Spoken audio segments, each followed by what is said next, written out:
All right, I think I have this boat sanded all the way down. Couple tricks. These corners are a pain in the ass.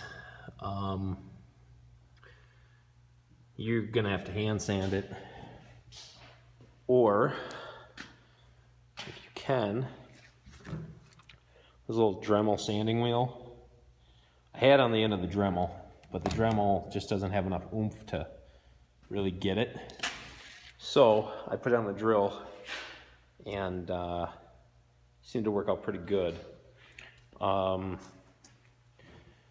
think I'm gonna touch up a few more areas here.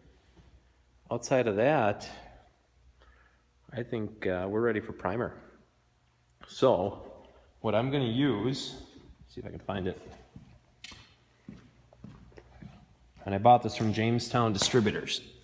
And it's a 2-part epoxy-based primer.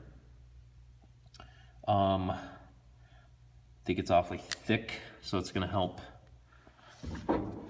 cover in any imperfections. So that's the other side. And this is the paint.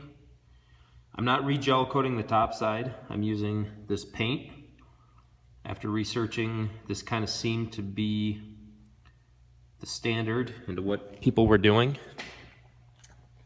So I'm hoping that the paint is going to turn out as good as what I think, but as it sits now, I gotta wash down the inside. I'm going to clean it up with some acetone after, and she's ready to get primed. So that's where it sits.